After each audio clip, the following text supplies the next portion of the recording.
Hi, this is CJ, and this is 316 Seconds. Let's go.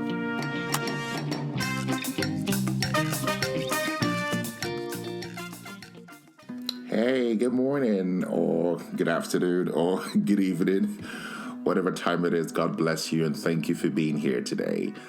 In today's episode, I want to address something that I think is fundamental, especially to everybody who wants to be better and who wants to do better. There are some things in life that you need, but you don't quite have the luxury of waiting to learn the process from day to day. Make no mistake about this, I am a strong advocate of learning. I believe and enjoy being exposed to new ideas, new experiences. I'm always looking for something new to learn. But some of the strongest things that I operate in my personal life, I have not learned them. I have caught them.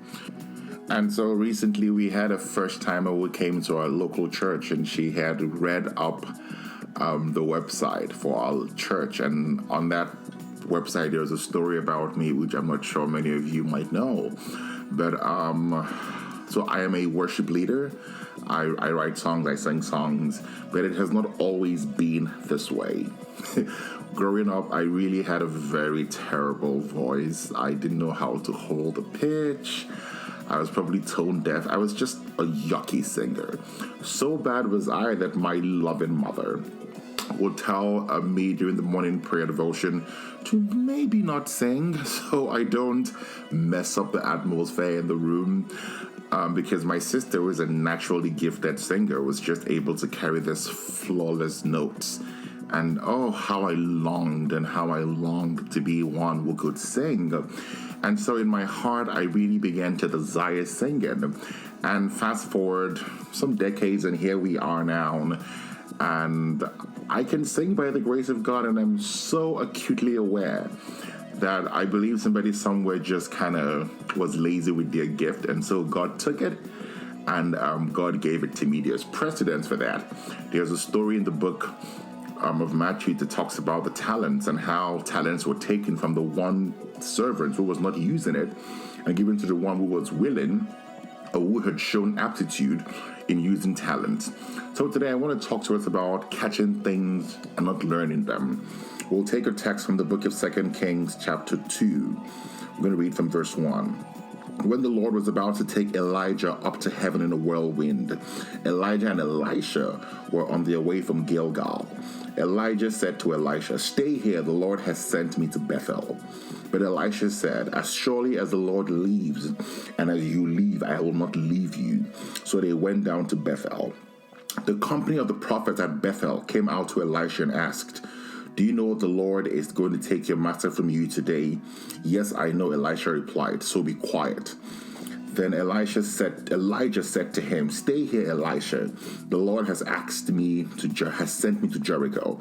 And he replied, "As surely as the Lord lives, and as you live, I will not leave you." So they went to Jericho.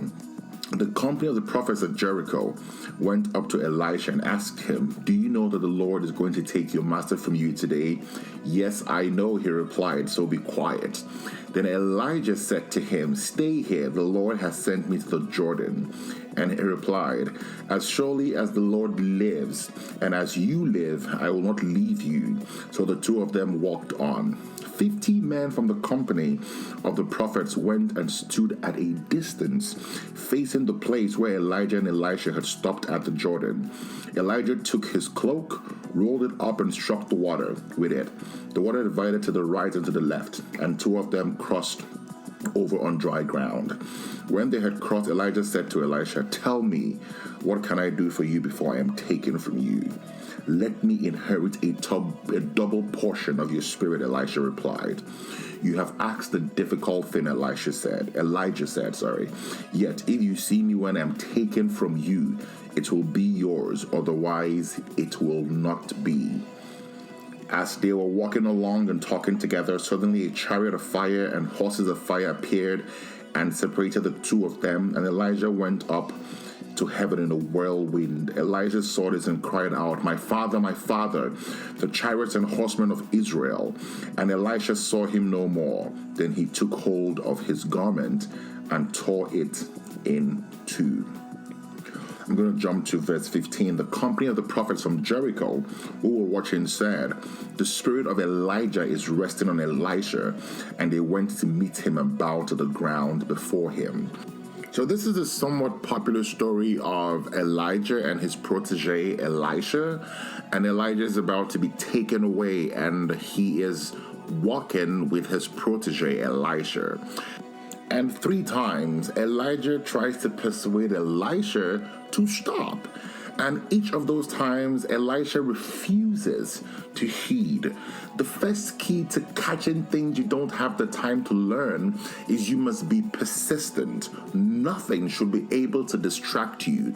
The Word of God says that the earnest expectation of the righteous shall not be cut short. You cannot afford to be yo-yoing in your persistence. If there's something you really want to catch, then you must persist in it. You must remain in it. You must be steadfast in your desire to want it.